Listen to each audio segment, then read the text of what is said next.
चलो बेटा ध्यान देना, हम लोग यहाँ पे प्रिज्म द्वारा प्रकाश का अपवर्तन देख लेते हैं। बात समझ में आ रही?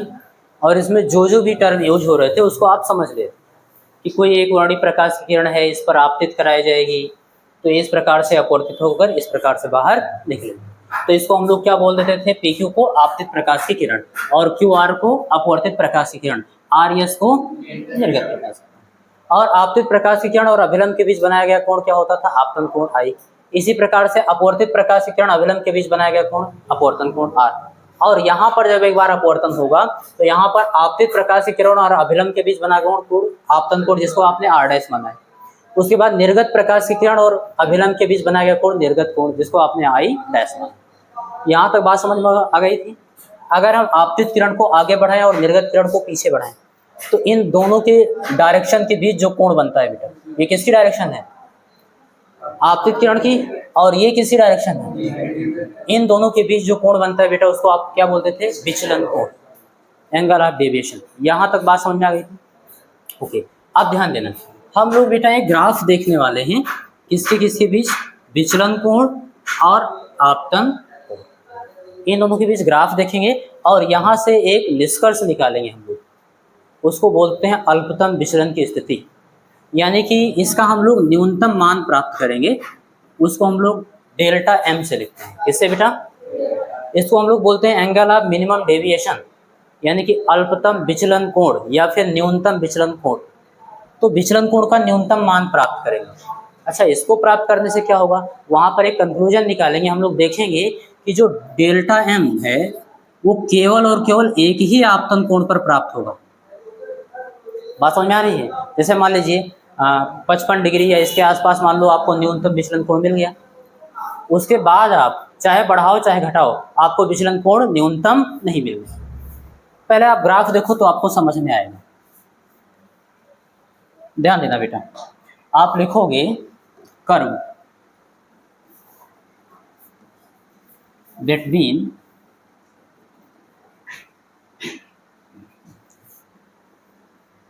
Delta and I। बात समझ में आ रही? डेल्टा क्या है बेटा, विचलन कोण, ऐसे लिख लेना, ये क्या है, विचलन कोण, और I क्या है बेटा, आपतन कोण।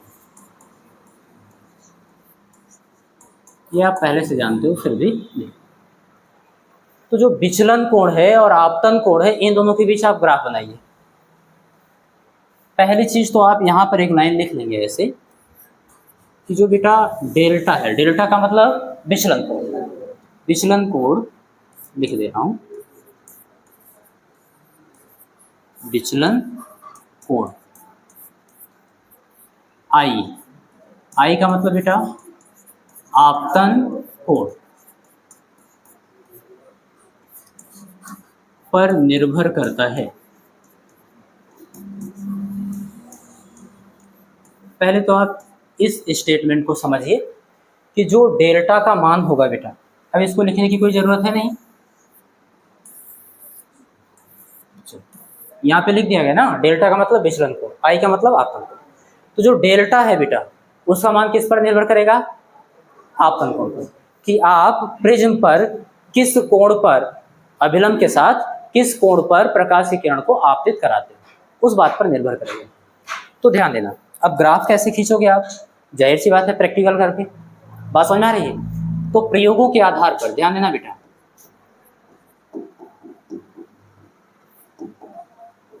प्रयोगों के आधार पर हम लोग कर्व खींच रहे हैं बेटा।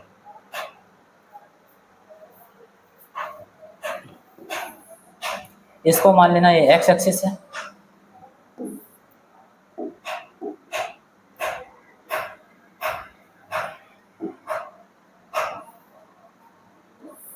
और ये क्या हो जाएगा आपका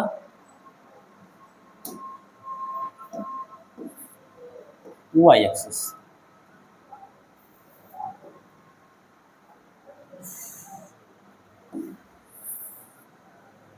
एक मिनट, थोड़ा सा जगह बचाएंगे।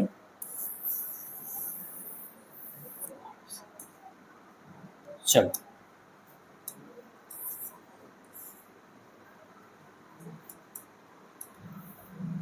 ये आपका क्या है बेटा, एक्स एक्सिस, और ये वाई एक्सिस, और ये क्या है आपका ओरिजिन, मूल बिंदु है। प्रत्येक दूरी आप यहीं से मापोगे। तो एक अक्ष पे आप क्या करो, आई को ले लो बेटा, किसको, आपतन कोण को ले लें, और दूसरे एक्सिस पे हम लोग डेल्टा को ले लेंगे, विचलन कोण को, और इन दोनों के बीच ग्राफ खींचेंगे। ऐसे इस पे आप कोण लिख लो, दोनों ही क्या है, कोण ही है, ये भी कोण है और वो भी कोण। तो कोण इस पे लिख लो, आपतन कोण कितना होगा, यहाँ पर तो बेटा जीरो होगा, क्या होगा, जीरो, दोनों के दोनों 0 डिग्री है। उसके बाद ऐसे कुछ मान लेना आप कि ये 20 डिग्री है और ये 40, 60, 80 डिग्री, ऐसे बनाते चलेगा। ऐसे इधर भी मान लेना आप 20 डिग्री, 40 डिग्री, 60 डिग्री, ऐसे बनाते चलेंगे। बात समझ में आ रही।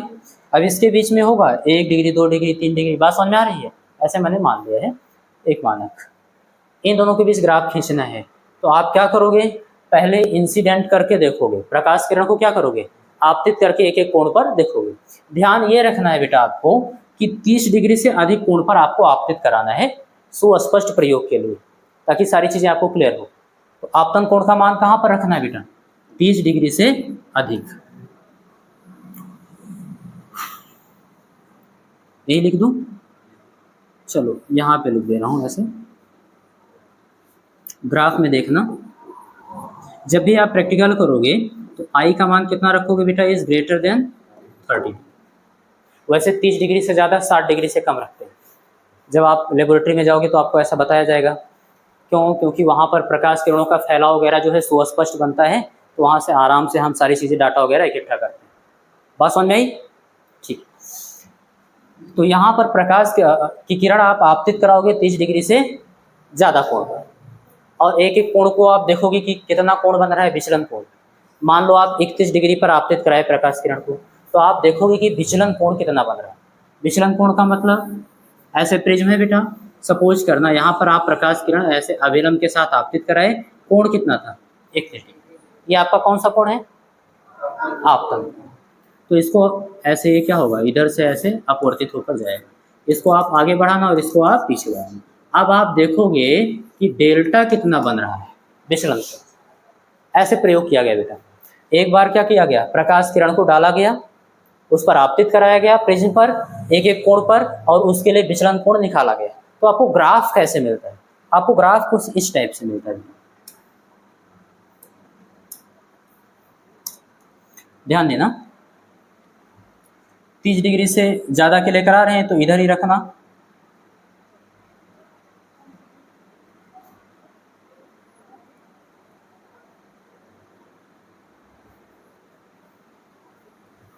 ऐसे आपको ग्राफ मिलता है। समझा रहा हूँ, इस टाइप से कुछ आपको ग्राफ मिलेगा। अब इस ग्राफ को आप समझिए ध्यान से। आप देख पा रहे होंगे कि 30 डिग्री के बाद 31 डिग्री, 32 डिग्री, 33 डिग्री, ऐसे ऐसे करके क्या किया गया, प्रकाश किरणों को आपतित कराया गया, और देखा गया लगातार विचलन कोण का मान घट रहा है। विचलन कोण का मान क्या हो रहा है बेटा, घट रहा है। अच्छा, फिर एक विशेष कोण पर देखा गया, यहाँ पर कहीं, बात समझ में आ रही है, ये एक विशेष कोण पर कहीं देखा गया कि विचलन कोण का मान एकदम कम हो गया। अब इसके बाद जब आप आपतन कोण बढ़ाते हो, विचलन कोण इसी पर मापोगे, किस पर, वाई अक्ष पर। विचलन कोण किस पर मापोगे, और आपतन कोण एक्स अक्ष पर। तो यहाँ पर आपतन कोण, कोई विशेष आपतन कोण है, उस पर आप आपतित है प्रकाश की किरण, तो आपने देखा कि विचलन कोण का मान क्या है बेटा, एकदम कम, एकदम क्या हो गया, कम हो गया। यहाँ पर इसको बोलते हैं हम लोग डेल एम, बार बार डेल क्यों बोल रहा हूँ, डेल्टा एम। बात समझ में आ रही है, क्या बोलेंगे इसको बेटा, एम का मतलब मिनिमम। यहाँ पर आप देख पा रहे हो सबसे कम विचलन कोण है। अब इसके बाद अगर मान लो यहाँ पर कुछ 55 डिग्री या कुछ था, उसके बाद आप बढ़ाने लगे कोण 56 डिग्री किए, तो भी क्या हुआ, विचलन कोण बढ़ने लगा।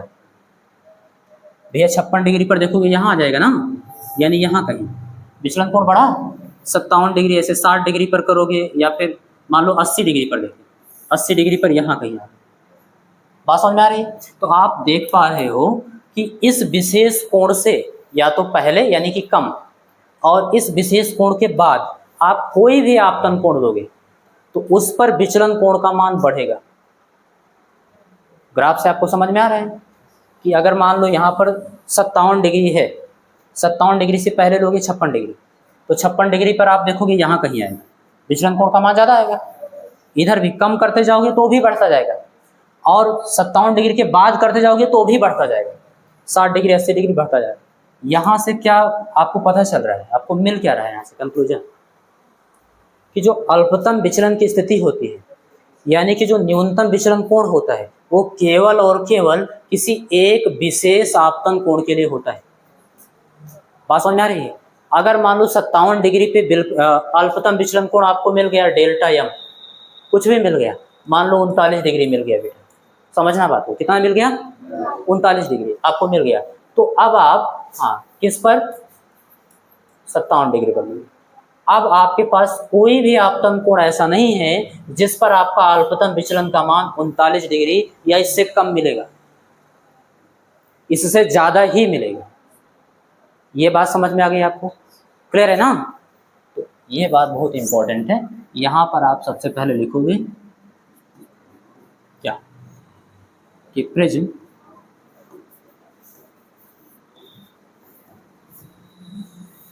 केवल और केवल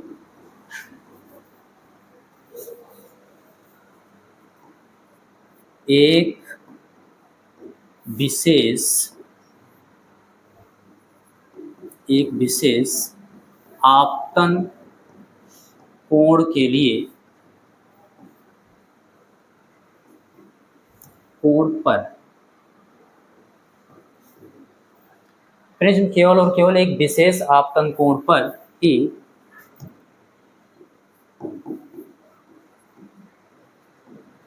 अल्पतम विचलन उत्पन्न करता है।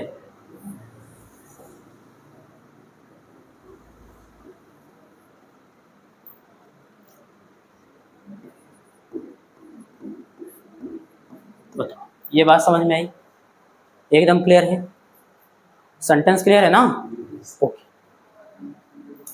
ये बात आपको समझना है।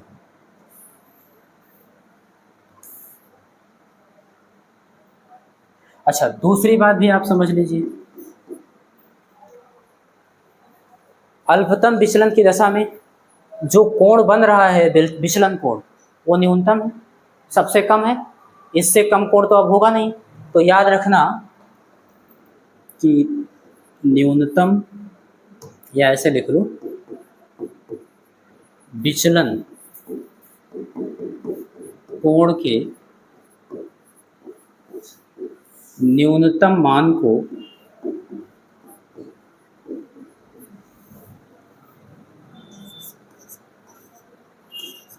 अल्पतम या न्यूनतम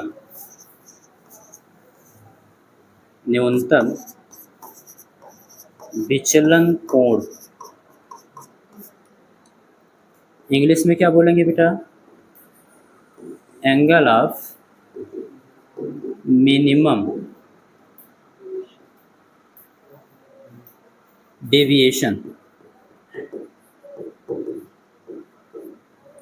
कहते हैं। ये बात आपको समझ में आ रही है कि जो विचलन कोण का न्यूनतम मान होगा बेटा, बात समझ में आ रही है, उसको हम लोग क्या बोलेंगे, अल्पतम विचलन कोण या फिर न्यूनतम विचलन कोण, इंग्लिश में एंगल ऑफ मिनिमम डेविएशन बोल देंगे। अच्छा, इसे डेल्टा एम से प्रदर्शित करते हैं।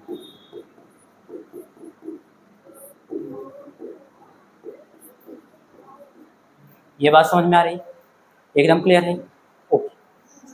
अब एक चीज़ और ध्यान देना बेटा, मान लीजिए विचलन कोण का मान लीजिए 60 है। कितना है बेटा? विचलन कोण का मान 60 है यहाँ, और इसको आगे बढ़ाइए, यहाँ भी तो विचलन कोण का मान 60 होगा।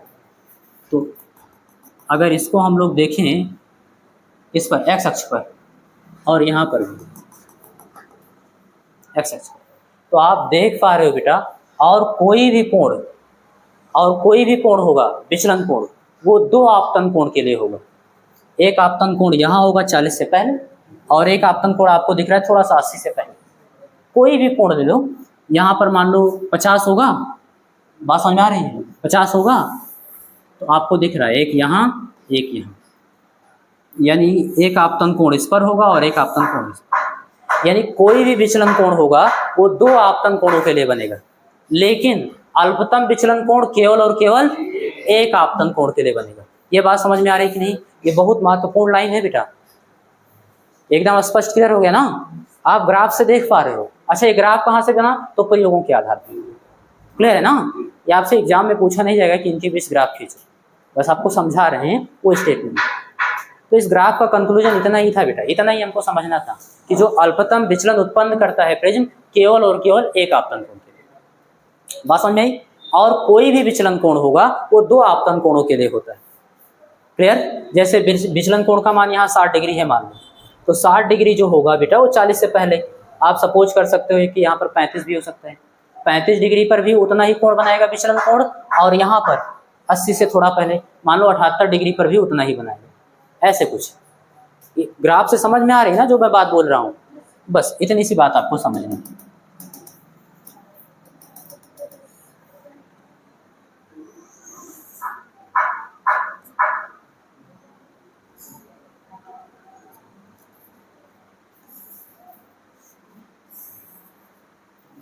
चलो बेटा, बस इतनी सी बात आपको समझनी थी। अच्छा, आप देखिए अल्पतम विचलन की दशा में क्या क्या होता है उसको आप समझिए। तो आप लिखोगे, ये इंपॉर्टेंट है बेटा, थोड़ा सा आपको समझने की भी ज़रूरत होगी और याद रखने की भी ज़रूरत होगी। मैं चाहूँ तो आपका डेरिवेशन अभी तुरंत करा सकता हूँ, जो प्रिज्म के लिए अपवर्तनांक का डेरिवेशन कराना, लेकिन वहाँ पर अल्पतम विचलन की स्थिति में 2-3 चीज़ आपको रखनी पड़ सकती है। वही चीज़ मैं आपको समझा रहा हूँ, वो समझ लो आप। क्या अल्पतम विचलन की दशा में, आप देखना बेटा, अल्पतम विचलन की दशा में क्या क्या चीज होता है। तो सबसे पहली बात, आई बराबर हो जाता है आई डैश। आई किसके बराबर होगा बेटा? सेकंड नंबर, आर बराबर होता है बेटा आर डैश। अभी सब प्रूफ करवा रहा हूँ, ऐसे नहीं बता रहा हूँ कि होता ही है, आप समझना। और तीसरी चीज, जो आपका क्यू आर है बेटा, वो पैरेलल होता है BC। अच्छा, ये तभी होगा कब? जब जो आधार कोण है प्रिज्म का, कोण B बराबर हो कोण C। ये सब कहाँ से रखे हैं बेटा? तो आप जो फिगर बनाए थे वही है, यहाँ पे मैंने लिखा है आई किसके बराबर होगा बेटा? आई डैश के। अगर अल्पतम विचलन की स्थिति है तो आई बराबर होगा आई डैश के। दूसरा चीज, ये जो आर आपको दिख रहा है, आर बराबर हो जाएगा आर डैश के। ये बात समझ में आ रही? तीसरी चीज मैंने कहा है, जो आपका क्यू आर बेटा, ये अपवर्तित प्रकाश की किरण है, वो प्रिज्म के आधार के समांतर हो जाएगी BC। बात समझ में? कई बार स्टूडेंट पूछते हैं सर ये क्या हमेशा बराबर है, इसके समांतर ही रहेगी? नहीं, अल्पतम विचलन की स्थिति में वो भी एक कंडीशन है, जब इनके आधार कोण यानी कोण B और कोण C ये दोनों क्या हो बेटा? बराबर। बात समझ में आ रही है? अगर ये दोनों बराबर हैं तो ये जो अपवर्तित प्रकाश किरण क्यू आर आपको दिख रही है वो BC के समांतर। यहाँ तक बात समझ में आ रही? अब हम लोग देख लेते हैं ऐसा क्यों, कैसे आपने लिख दिया कि ये सब बराबर ही होगा। उस बात को हम लोग समझ लें, वेरीफाई करेंगे, है ना? आप जिसको आप लोग क्या बोलते हो, सत्यापन। हाँ, तीनों बिंदु का सत्यापन देखिएगा बेटा।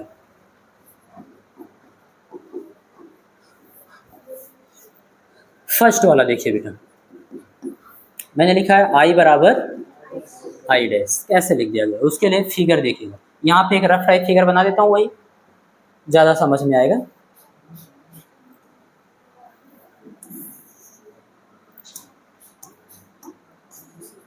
अगर ऐसे ही बता दूंगा तो ये सब कहाँ से लिखे, ध्यान देना बेटा।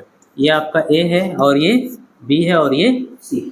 कोई मुख्य परिच्छेद है और कोई प्रकाश की किरण है जो यहाँ पर आपतित हुई है, ऐसे ऐसे आपतित होगी, फिर ये क्या होगी, यहाँ पर अपवर्तित होगी, फिर ऐसे बाहर निकल।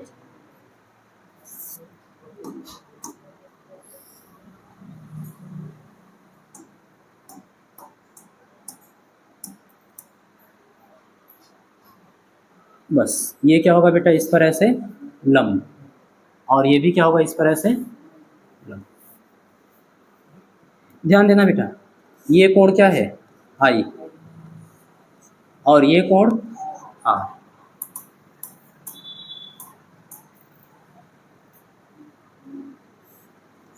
आगे बढ़ा दिए, कलर चेंज कर लें ताकि आपको दिखाई दे।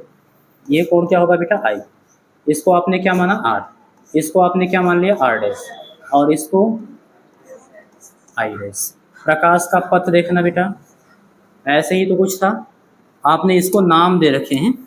आपने कहा ये P है और ये Q है और ये R है और ये। अब ये सारी चीज आपको समझ में आ रही होगी। आई आपतन कोण, आई डैश क्या है, निर्गत कोण, क्या है बेटा, निर्गत कोण, और ये दोनों क्या होगा, बराबर होगा, ऐसा मैंने कह दिया है। और दूसरी चीज मैंने कहा आर आर डैश के बराबर होगा। तीसरी चीज मैंने कहा क्यू आर, आपको दिख रहा है, अपवर्तित प्रकाश की किरण प्रिज्म के आधार के समांतर होगा। कब, जब उनके आंतरिक कोण क्या है बेटा, आधार कोण बराबर होगा, कोण बी कोण सी के बराबर है, ऐसा।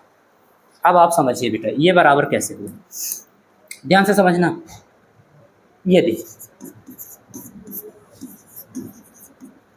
यदि प्रकाश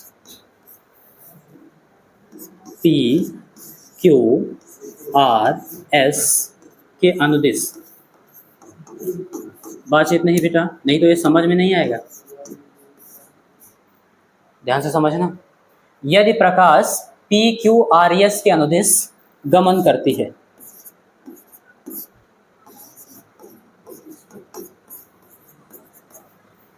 अगर ऐसा है आदर्श, प्रकाश की किरण ऐसे ऐसे ऐसे गमन करती है, तो आप कहोगे सर आई क्या है, आपतन कोण, क्या है बेटा, ठीक है। आई डैश क्या है, निर्गत, यहां पर लिखेंगे तब आई क्या होगा, आप बोलेंगे आपतन कोण, आपतन कोण, ठीक है बेटा, यहां तक बात समझ में आ गई। एंड इसको आप आगे बढ़ाइए, हाँ इसको क्या करेंगे हम लोग, आगे बढ़ाएंगे। आपतित प्रकाश की किरण को आगे बढ़ा दिए और निर्गत प्रकाश की किरण को पीछे बढ़ा दिए, ऐसे कर दिए। आपको दिशा देखना है बेटा,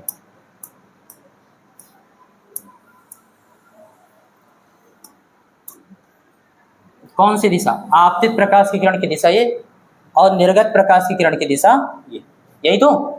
इन दोनों के बीच कोण कौन सा होगा,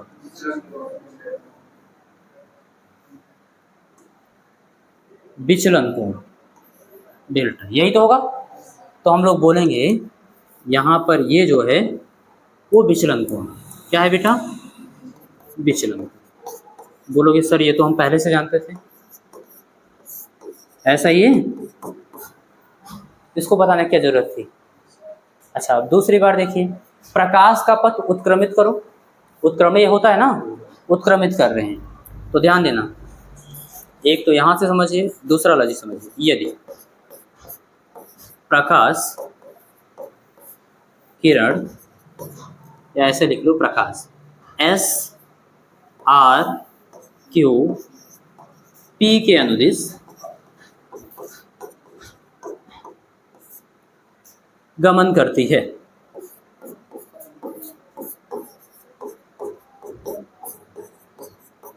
समझना बेटा। अब प्रकाश किधर से किधर की ओर जा रही है, तो ध्यान देने वाली बात यह है कि प्रकाश की किरण इधर से जा रही है, S फिर इधर Q, R से Q और Q से PQ। अब आप कहोगे सर I डैश क्या होगा? आपतन कोण होगा, नहीं होगा? आपतन कोण।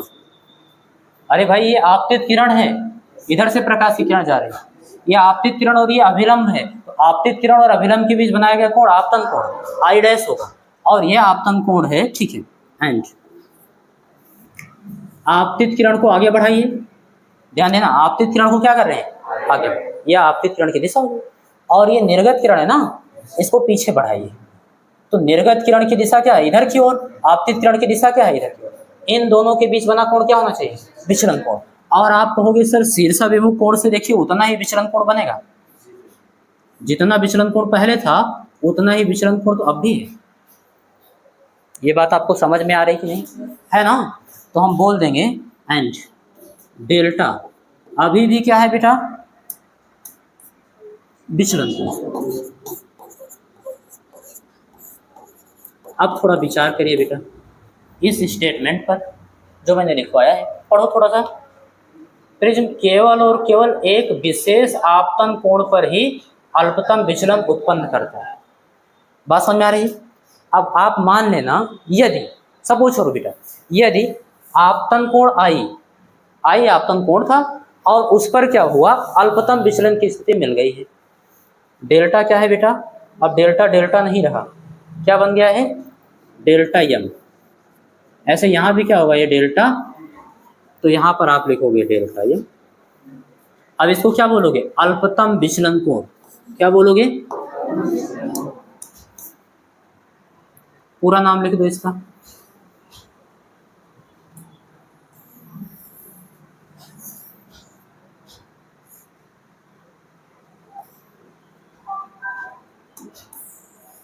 ऐसे यहाँ भी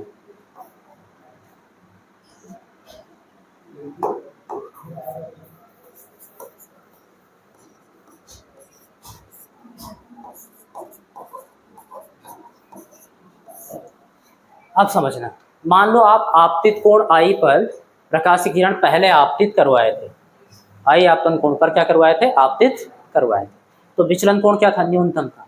अच्छा, उसी पथ पर जब वापस कर उत्क्रमित करा के लाए तो आई डैश पर आपतित हुआ, किस पर? और उसी पथ पर वापस आएगा, तब भी विचलन कोण कितना मिला? Delta M. और आप ये सेंटेंस पढ़िए तो ये बता रहा है कि प्रिज्म केवल और केवल एक ही विशेष आपतन कोण पर अल्पतम विचलन उत्पन्न करता है। तो फिर यहाँ पर दो दो आपतन कोण कैसे हो गए? आई और आई डैश कैसे हो गए? आई डैश देखो, आई पर भी अल्पतम विचलन डेल्टा एम, आई डैश पर भी अल्पतम विचलन, क्या हुआ? आई डैश पर भी देखो अल्पतम विचलन है ना, कैसे पॉसिबल? ये तभी पॉसिबल है जब ये दोनों अलग अलग ना रहें। बात समझ में आ रही है? ये आपको ऐसे बिहेव कर रहा है जैसे दो जिस्म एक जान, है ना? बाहर से आपको डैश वैश दिख रहा है, असल में आई का मान उतना ही होगा जितना आई डैश का होगा। ग्राफ देखिए, आई का मान कितना होगा बेटा? जितना आई डैश का। इस दशा में ध्यान रखना, इस स्थिति में बेटा आई बराबर आई डैश हो जाता है। बात समझ में आई? क्योंकि यहाँ पर आप आई रखो चाहे आई डैश रखो, दोनों पर ही अल्पतम विचलन एक ही होगा। अगर अन्य कोई विचलन कोण है तो वहाँ पर दोनों के मान क्या होंगे? अलग अलग होंगे। दोनों के क्या होंगे? ये बात समझ में आ रही है आपको? ठीक, तो यहाँ पर आप लिखोगे, कहाँ लिख दें?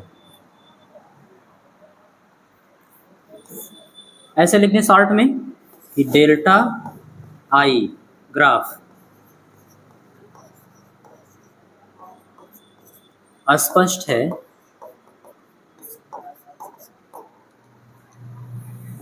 आई बराबर आई डैश। ये बात समझ में आई बेटा? और किसी भी स्थिति में दोनों कोण आपतित किरण, ये आपतन कोण और निर्गत किरण बराबर, बात समझ में आई? अलग अलग। ये तो बराबर हो सकता है, तो मैंने आपको बताया है यहाँ पे आप ये मत समझना कि सर यहाँ पे कोई और कोण होता, बात समझ में आ रही है, तो आपतित कराते ऐसे इधर से भी ले जाते तो शीर्षाभिमुख कोण तो हमेशा रहेगा, बात समझ में आ रही है। तो मैं भी कह रहा हूँ हाँ भाई ठीक है हमेशा रहेगा, लेकिन तब देखो अल्पतम विचलन मान का कोण का मान भले ही एक ही रहे 60 डिग्री रहे, लेकिन उस पर आपतन कोण का मान अलग अलग रहेगा, बात समझ में आई। चलो अब एक बात तो वेरीफाई हो गई कि अगर अल्पतम विचलन की स्थिति है तो वहां पर आपतन कोण और निर्गत कोण क्या होगा, हमेशा बराबर होगा, ये बात एकदम क्लियर है। अब आप दूसरा समझिए बेटा, अब दूसरा और तीसरा आसान है। दूसरा स्नेल के नियम से प्रूफ कर लो। स्नेल का नियम क्या है, बस इस स्टेटमेंट के लिए यहां पे ऐसे लिख देंगे, जब कौन सी प्रकाश किरण बेटा, PQ आपतित किरण, क्या है आपतित किरण, एंड QR क्या है अपवर्तित किरण, क्या है बेटा,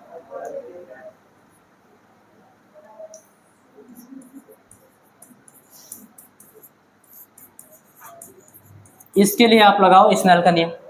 तो आप बोलोगे सर पहले माध्यम के सापेक्ष दूसरे माध्यम का अपवर्तन, पहला माध्यम वायु मान लो, वायु से प्रकाश की किरण कांच में जा रही है तो ANG ऐसे मान लो, ANG वायु के सापेक्ष कांच का अपवर्तनांक, साइन आपतन कोण कितना है बेटा I बटे साइन अपवर्तन कोण कितना है R। ये बात बताओ समझ में आ रही ना, ओके। इसको ऐसे कर लो फर्स्ट, और फिर लिखना है जब अब प्रकाश की किरण को इधर से ले जा रहे हो, किधर से SRQP, तो जब SR आपतित किरण हो और RQ अपवर्तित किरण,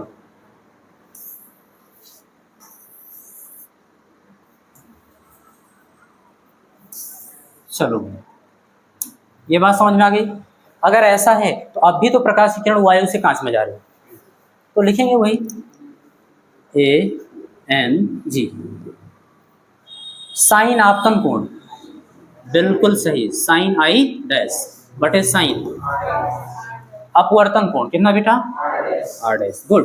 ANG की वैल्यू इक्वेशन फर्स्ट से यहाँ पुट करो, तो लिखेंगे क्या साइन I बटे साइन R, गुड, बराबर साइन I डैश की जगह तो हम I लिख सकते हैं, बराबर ही है ना, लिख दो साइन I बटे sine R dash, sine I से साइन I कटेगा, 1 1 बचेगा, क्रॉस मल्टीप्लिकेशन करा दो, तो साइन बिल्कुल सही साइन R का एक में गुणा होगा साइन R बराबर साइन R डैश का एक में गुणा होगा साइन R डैश, और साइन से साइन हटेगा, साइन इनवर्स लोगे तो, इसलिए R बराबर बेटा R डैश। बताओ ये बात भी समझ में आई।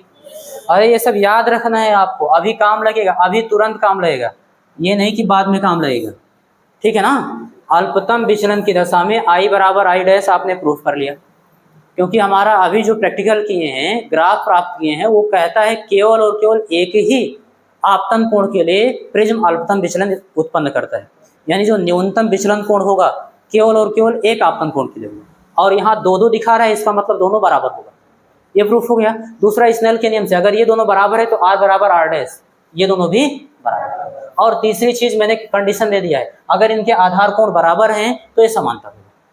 ये बात समझ में आ गई बेटा। अगर इतना बात क्लियर है तो अब आप आ जाओ फार्मूले पे, आप हेडिंग बनाएंगे इसके बाद formula for the refractive index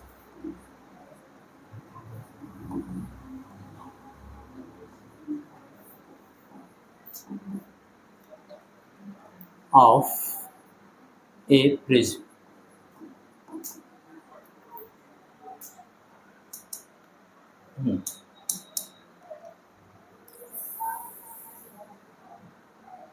prism के अपवर्तनांक के लिए सूत्र क्या रहेगा बेटा, हेडिंग बनाएंगे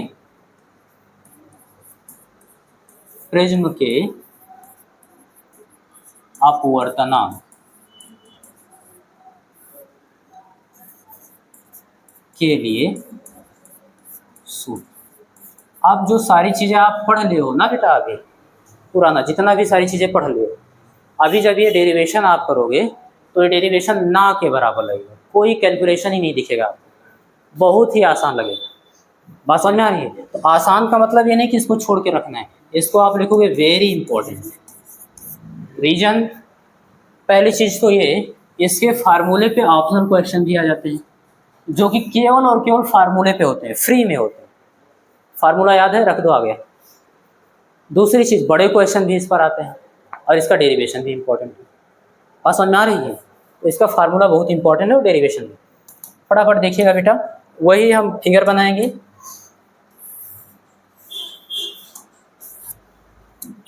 फिगर तो समझ में आ ही गया है। चलो मैं बना रहा हूँ, आप लोग देखते चलिए, जहाँ दिक्कत होगी बता दें। कोई प्रकाश की किरण है, वो वायु से कांच में जाएगी, ऐसे अपवर्तित होगी, अभिलंब की ओर झुक जाएगी, है ना, और कांच से फिर बाहर जाएगी तो अभिलंब से दूर की ओर हट जाएगी। अभिलंब बना दीजिए, इस पर क्या होगा, लंब। क्या होगा बेटा, दिख रहा है लंब?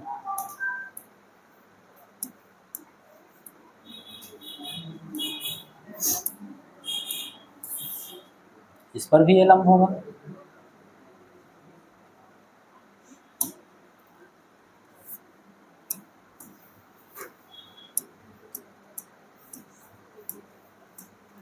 अच्छा, ये प्रकाश की किरण क्या थी, आप बताओगे? एक वर्डी। ये प्रकाश की किरण क्या थी, एक वर्डी प्रकाश की किरण थी ना। ऐसे गई, अभिलंब की ओर क्या हुई, झुक गई, फिर बाहर निकलेगी तो अभिलंब से, यह अभिलंब था, इससे दूर हट गई। ये सब आप पढ़ चुके थे पहले। नाम रख दो फटाफट इन सब का। ये कोण कितना था, आई। ये कोण कितना बनाए थे, और ये कोण, ठीक है। ये परिच्छेद है प्रिज्म का, ए बी सी। इसको आपने लिखा था पी क्यू आर एस। यहाँ तक बात समझ में आ रही? एक काम करना, आपतित प्रकाश की किरण को आप आगे बढ़ाइए। ये आपतित प्रकाश की किरण है ना, इसको हम लोग क्या करेंगे, ऐसे आगे बढ़ाएंगे, ऐसे आगे बढ़ा देंगे। और आप एक काम करिए, निर्गत प्रकाश की किरण को पीछे बढ़ाइए,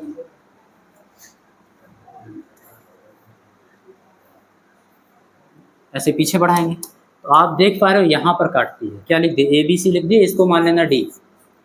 और ये जो डायरेक्शन होगा, दोनों दिशाओं के बीच का कोण, आपतित प्रकाश की किरण की दिशा, निर्गत प्रकाश की किरण की दिशा, इन दोनों के बीच कोण क्या होगा बेटा, डेल्टा। क्या होगा? अच्छा, इसको हम लोग क्या बोलते हैं बेटा, बिल्कुल से, इसको हम लोग बोलते हैं प्रिज्म कोण। सब आप लोगों को याद हो गया। यही तो फिगर था, और कुछ एक्स्ट्रा चीज, बस जितना काम लगेगा आगे बनाएंगे। बोलो बोलो, अगर कुछ बचा हो तो बताओ, अभी बता दें। थोड़ा बड़ा करके ही रखें ताकि समझाएंगे।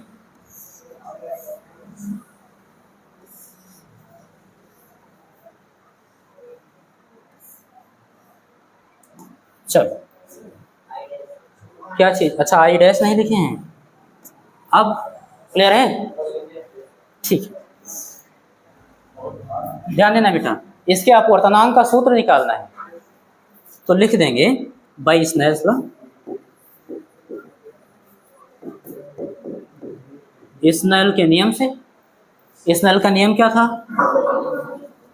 पहले माध्यम के सापेक्ष दूसरे माध्यम का अपवर्तनांक, यानी प्रिज्म का अपवर्तनांक जिस भी माध्यम में रखा है उसके सापेक्ष प्रिज्म का अपवर्तनांक n बराबर होगा क्या, तो आप बताओगे सर साइन आपतन कोण आई बटे साइन अपवर्तन कोण r, यही तो होगा। इसको आप बना दो फर्स्ट, और यहाँ पे आपको करना क्या है, केवल और केवल i और r का मान निकाल के इसमें रख देना है, डेरिवेशन खत्म। आपका उद्देश्य क्या है, i और r का मान इस फिगर से निकाल के इसमें रख देना, और वो किसके टर्म में होगा, तो आप बोलोगे सर प्रिज्म कोण के, क्योंकि प्रिज्म कोण आपको हमेशा दिया रहता है। है ना, नहीं दिया रहेगा तो ज्ञात करने के लिए क्या आएगा, तो ये दिया रहेगा। तो प्रिज्म कोण और विचलन कोण, आई और आर का मान किसके टर्म में रखोगे, प्रिज्म कोण और, बस यही उद्देश्य है हमारा। चलो स्टार्ट करो। अरे जिंदगी का उद्देश्य नहीं भाई, इस डेरिवेशन का उद्देश्य।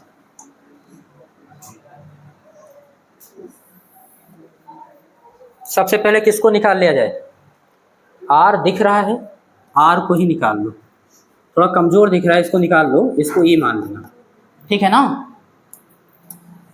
लिखेंगे बेटा इन ट्रायंगल, कौन सा ट्रायंगल में, क्यू आर ई, इस त्रिभुज में चले आओ।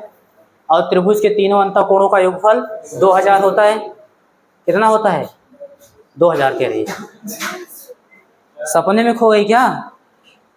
त्रिभुज के तीनों अंतःकोणों का योगफल 180, ठीक है ना। होम साइंस ली थी, अरे वाह, होम साइंस वाले लड़के ऐसे ही करते हैं, लड़कियां हैं, मुझे गलती हुई, मुझे एहसास हुआ, ठीक है बेटा। तो इस त्रिभुज के तीनों अंतःकोणों को जोड़ो, तो लिखेंगे आर, हाँ बेटा क्या लिखेंगे, R plus R dash, R plus R dash हो गया। इस कोण को हम लोग ई लिख दें, ए लिख दें, समझना अंतःकोणों का योगफल ही होता है ई बराबर 180। बताओ बेटा यहाँ तक बात समझ में आई, कोई दिक्कत।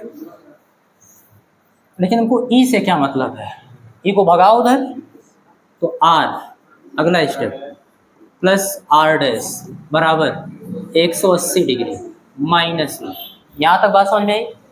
अब ई क्या है, ई का मान आपको पता है, निकाल के रखो, ई का मान देखना।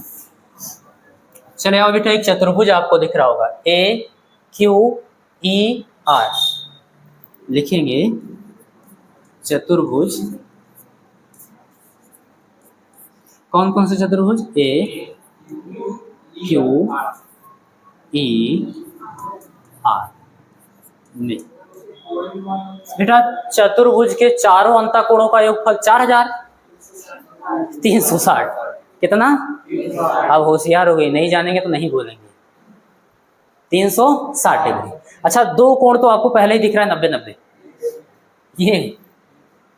ये कोण 90 है, ध्यान से देखो, ये कोण क्या होगा और ये भी क्या होगा, क्योंकि अभिलंब है ना, तो अभिलंब उधर 90 बना रहा है तो इधर भी 90 बनाएगा, 180 डिग्री पूरा होता है। ऐसे यहाँ पे भी ये अभिलंब है पृष्ठ पर, इस पृष्ठ पर क्या है, ये मान लो अभिलंब है, तो अगर इधर 90 डिग्री बना रहा है तो इधर भी 90 डिग्री बना रहा है, तो ये और ये 90-90 180 हो गया। जाहिर सी बात है इन दोनों का योगफल क्या होगा, 180 होगा। डायरेक्ट चाहो तो ऐसे लिख दो, या फिर चारों को जोड़कर लिखो, कोई दिक्कत नहीं, चारों को जोड़कर लिखते हैं ताकि आपको बाद में भी याद रहे। चारों जोड़ना बेटा, ए कोण ए हो गया, प्लस इसको लिखना कोण ए क्यू ई, क्योंकि उधर दो दो कोण बना है ना, कौन सा लेना है आपको, कोण ए क्यू ई, ये बात समझ में आ रही, ए क्यू ई, और प्लस इसको जोड़ो, इसको तो मैंने ई मान लिया है, देखो ई मान लियो ना, डायरेक्ट लिख दिए, प्लस इसको लिखना बेटा कोण ई या फिर A R E, angle A R E बराबर कितना होगा बेटा, चारों अंतःकोणों का योगफल 360, समझना। बट ए प्लस ई, इन दोनों को रोक लिए, ए और ई को रोक लिए, ये दोनों किसके बराबर हैं, 90 डिग्री के बराबर, तो 90 और 90 उधर भेजेंगे, 360 डिग्री माइनस 180। ऐसा इसलिए किया गया है बेटा चूंकि कोण ए क्यू ई और बराबर था किसके, कोण ए आर ई, और ये बराबर किसके था, अच्छा कौन बोला है 180, कंफ्यूज कर दिया हमको, दोनों जोड़ेंगे तब 180 होगा, बराबर मैं लिख रहा हूँ, ये भी 90 के बराबर, ये भी 90 के बराबर, और दोनों को जोड़े तो 180। यहाँ तक बात समझ में आ गई। हमको किसकी वैल्यू चाहिए, ई की वैल्यू चाहिए, यहाँ पे निकालना बेटा ई की वैल्यू, 360 में से 180 जाएगा, 180 बचा ना इधर, और ए प्लस का इधर आएगा, तो ई की वैल्यू आपने निकाल लिया और वही लाके क्या करो आप इसमें पुट करो।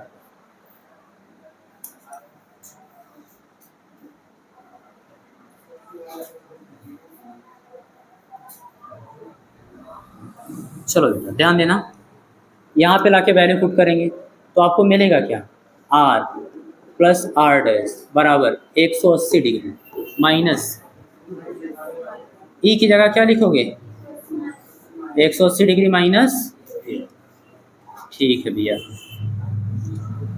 इसको सॉल्व करिए तो आर प्लस आर डैश बराबर 180 डिग्री माइनस ब्रैकेट ऑफ करोगे प्लस, क्योंकि ब्रैकेट के सामने माइनस का चिन्ह है अंदर का चिन्ह बदल जाएगा, 180 प्लस का था माइनस का हो गया, ये माइनस का था ये प्लस का हो गया, तो 180 डिग्री से 180 डिग्री, इसलिए आर प्लस आर डैश बराबर इसी के तो बराबर आया। चलो भैया ये हो गया। ऐसे एक काम करिए, आई की वैल्यू निकाल लीजिए। आई की वैल्यू निकालने के लिए आप ये त्रिभुज लीजिए बेटा, लिखेंगे इन ट्रायंगल कौन से, डी क्यू आर, इसमें चले आओ। ध्यान देने वाली बात ये है कि आपको अभिलंब दिख रहा होगा ये डॉटेड लाइन करके, बात समझ में आ रही, और ये आपतित प्रकाश की किरण है जो आगे बढ़ाई गई है। अगर ये कोण कितना है आई, अभिलंब के साथ आपतित प्रकाश की किरण कितना बना रही आई, तो ये कोण भी कितना होगा, पूरा का पूरा आई होगा ना, और इसी में ये अपवर्तित प्रकाश की किरण चली गई है। पूरा कोण कितना था आई, लेकिन इतना कोण कितना है आर।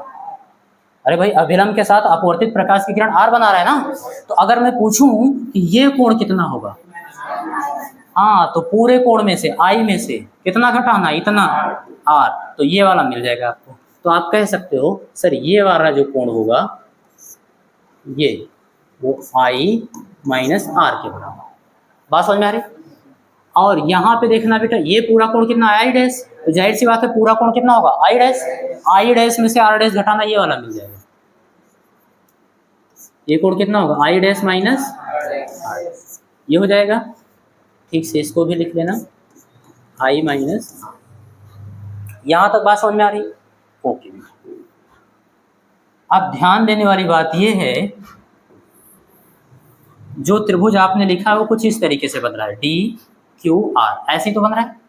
इसका मान कितना लिखा आई माइनस आर, इसका मान कितना लिखा I dash minus R dash, और इसका मान कितना लिखा डेल्टा, डेल्टा लिखा ना। तो ये त्रिभुज का बहिष्कोण है कि नहीं है ना।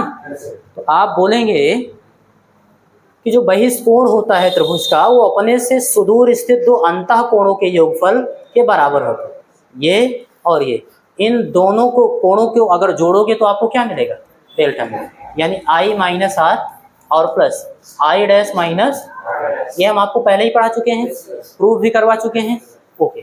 तो यहाँ पर आप क्या लिखोगे इस त्रिभुज में जो डेल्टा होगा बेटा, डेल्टा बराबर किसके लिखोगे आई माइनस आर और प्लस, ऐसे जोड़ दो क्या उसमें ब्रैकेट आई माइनस है और प्लस आई डैश माइनस, अच्छा इसमें आई आई को इकट्ठा करना और आर आर को इकट्ठा करना, क्लियर। आर तो हम यहाँ से निकाल ही लेंगे, यहाँ आई हमारा उद्देश्य होगा इकट्ठा करना, करते हैं। तो अगला स्टेप देखना, डेल्टा बराबर आई को इकट्ठा करेंगे तो आई प्लस आई डैश, यही तो होगा बेटा, और इन दोनों में माइनस है, माइनस कॉमन कर लो, अंदर क्या मिलेगा आर प्लस आर डैश, ओहो आर प्लस आर डैश की जगह क्या लिख देंगे ए, ठीक है बेटा। और ये माइनस का है ना, इधर आएगा तो डेल्टा प्लस आर डैश की जगह ए बराबर, अच्छा एक स्टेप बढ़ा दें नहीं तो आप लोगों का दिक्कत होगा, बराबर क्या है बेटा आई प्लस आई डैश, इसलिए आई प्लस आई डैश बराबर डेल्टा प्लस आर डैश की जगह क्या लिखेंगे, बताओ बेटा यहां तक बात समझ में आई, कोई दिक्कत नहीं ना।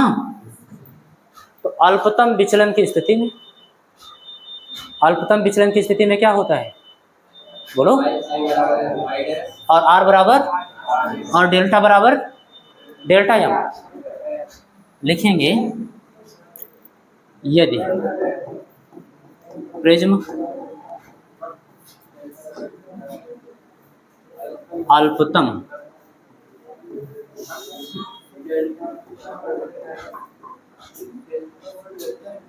में है, प्रिज्म क्या है बेटा, अल्पतम विचलन में है, यानी जो कोण बन रहा है वो न्यूनतम विचलन कोण है, विचलन कोण का। तो यहाँ पर लिखेंगे तब, अभी हम सब प्रूफ कर चुके हैं कि आई बराबर किसके होगा, आई डैश के, ये बात भी समझ में आ रही है, कामा करके। आर बराबर किसके होगा, आर डैश, एंड जो डेल्टा बराबर है किसके होगा बेटा, डेल्टा। बातचीत मत करो नहीं तो अभी उड़ेगा, बात समझ में आ रही है, पीट देंगे आगे। ये वैल्यू उठा के क्या करो, इसमें पुट करो और आई और आर की वैल्यू निकालो और इसमें पुट करो, आंसर आ जाएगा। बस इतना ही बड़ा डेरिवेशन था आपका। देखिए इसमें रखेंगे ना, अब आर प्लस आर डैश की जगह क्या लिखोगे, आर बराबर क्या था, बराबर आर, आर कितना होगा 2r बराबर है। तो अगर r की वैल्यू यहां से निकालें, a बाई ये लो बेटा, r की वैल्यू मिल गई। इसी तरीके से यहाँ पे चले आओ। अच्छा इक्वेशन बना दे, नहीं तो समझ नहीं पाओगे। इक्वेशन इसको बनाना सेकंड और इसको इक्वेशन बनाना थर्ड। तो ये कहाँ से लिखे बेटा, सेकंड से, और अब कहाँ से, थर्ड से। थर्ड में देखना i प्लस आई डैश लिखा है, तो i लिखेंगे प्लस आई डैश की जगह भी क्या लिख देंगे, बराबर किसके है, डेल्टा की जगह पे क्या लिखेंगे, डेल्टा एम, और प्लस ए। यहां तक बात समझ में आई। यहां से अगर हम i की वैल्यू निकालें तो आई 2i होगा ना, तो 2 से मल्टीप्लाई उधर जाएगा, डिवाइड। तो i बराबर आप निकालोगे तो a plus delta M by 2, वही चीज़ है, डेल्टा एम प्लस है या फिर a plus delta M by 2। चलो बेटा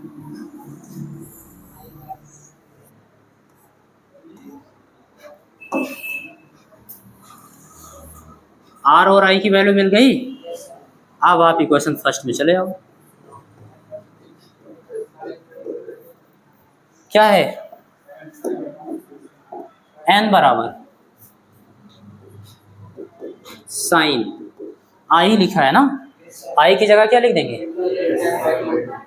a plus delta M by 2 और whole divided by sine r लिखा है ना, r की जगह, यही बेटा प्रिज्म के अपवर्तनांक का सूत्र। बताओ आपको समझ में आया कि नहीं, एकदम क्लियर है, कोई डाउट तो नहीं है।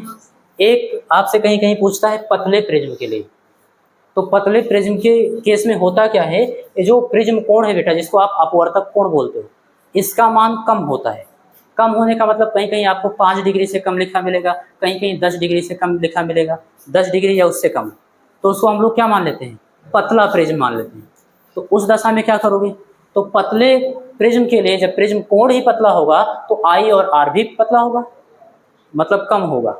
आई और आर क्या होगा बेटा, कम। तो जब कोण का मान कम हो जाएगा, आई का मतलब a plus delta M by 2, ये कम हो जाएगा, ये भी कम हो जाएगा। तो अगर थीटा बहुत छोटा कोण है तो साइन थीटा लगभग थीटा के बराबर है। बात समझ में आ रही है।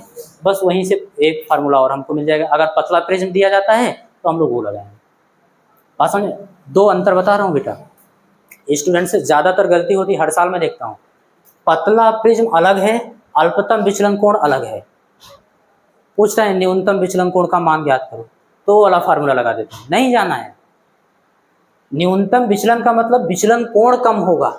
बात समझ में आ रही है, और वो केवल एक आपतन कोण के लिए होता है, उस दशा में आपको निकालना रहेगा। तो आप यही फार्मूला लगाओगे जब आपसे क्वेश्चन कहेगा कि पतला प्रिज्म है। बात समझ में आ रही है, तब आपको वो फार्मूला लगाना है। तो यहाँ पर एक छोटा सा टॉपिक ऐसे लिख लेंगे,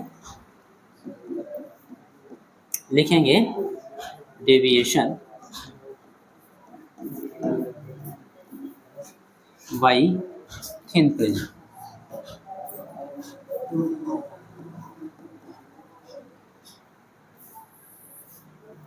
पतले प्रिज्म से या पतले प्रिज्म द्वारा विचलन।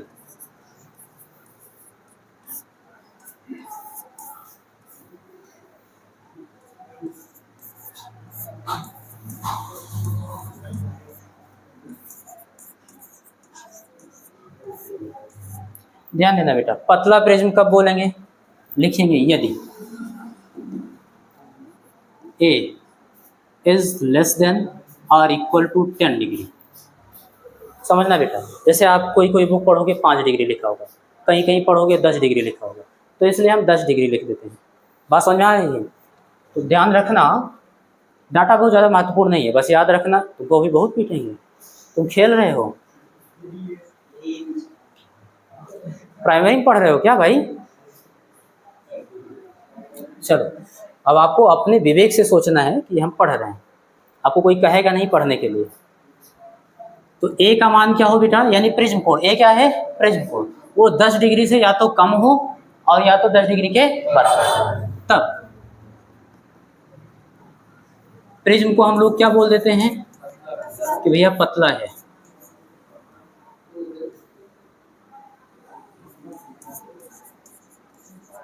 पतला है, क्लियर? अच्छा, इस दशा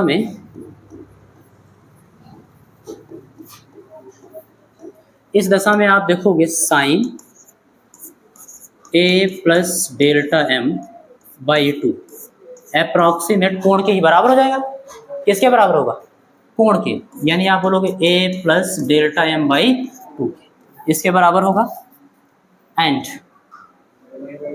बिल्कुल सही, साइन A बाई 2 जो होगा वो भी किसके बराबर हो जाएगा? A बाई 2 के लगभग बराबर होगा। अच्छा, ऐसा हुआ क्यों है? हाँ, चूंकि कोण डेल्टा M, जैसे जब A छोटा होगा तो डेल्टा M भी क्या होगा? छोटा होगा, तो ये भी पूरा छोटा हो जाएगा। उन दोनों का एवरेज ही तो है, दोनों को जोड़ के 2 से भाग किया गया है। बात समझ में आ रही है? तो यहाँ पर लिखोगे चूंकि कोण डेल्टा M, डायरेक्ट लिख दे रहे हैं, क्योंकि डेल्टा M भी छोटा होगा। तो A भी छोटा है और डेल्टा M भी छोटा है, इसका मतलब पूरा कोण ही छोटा है। एवरेज जब लोग इन दोनों को जोड़ के 2 से भाग करोगे तो अप्रॉक्सीमेट उन्हीं दोनों के आसपास आएगा। बात समझ में आ रही है? तो कुल मिला के ये कोण छोटा होगा। कोण छोटा है तो साइन कोण लगभग कोण के बराबर होगा, और यहाँ भी इसको तो आधा कर दिया गया ना, ये भी छोटा होगा। तो अब देखना ना, n बराबर क्या लिखे थे? Sine A plus delta M by 2, उसकी जगह पर केवल कोण लिखेंगे A plus delta M by whole divided by, बिल्कुल सही, A बाई 2, और 2 से 2 क्या होगा बेटा? A इधर क्या है? भाग में, इधर जाएगा, करवा दो, n इंटू A, उधर क्या बचा? A प्लस डेल्टा, A इधर प्लस का इधर आएगा, n into A minus A बराबर डेल्टा। इसलिए डेल्टा M बराबर, ध्यान देना बेटा, A इन दोनों से कॉमन कर लो, अंदर क्या बचेगा? n माइनस 1, क्या बचेगा? और इंटू A। तो याद रखना, जब पतले प्रिज्म के लिए आपको अल्पतम विचलन कोण निकालने के लिए कहेगा तो आप ये फार्मूला लगाना। ये केवल और केवल किस पर निर्भर करेगा? 2 चीज पर, प्रिज्म के अपवर्तनांक पर और उसके अपवर्तक कोण पर, बस इसी। आपका बेटा ये सेकंड पार्ट, जो थर्ड पार्ट था, खत्म हो गया।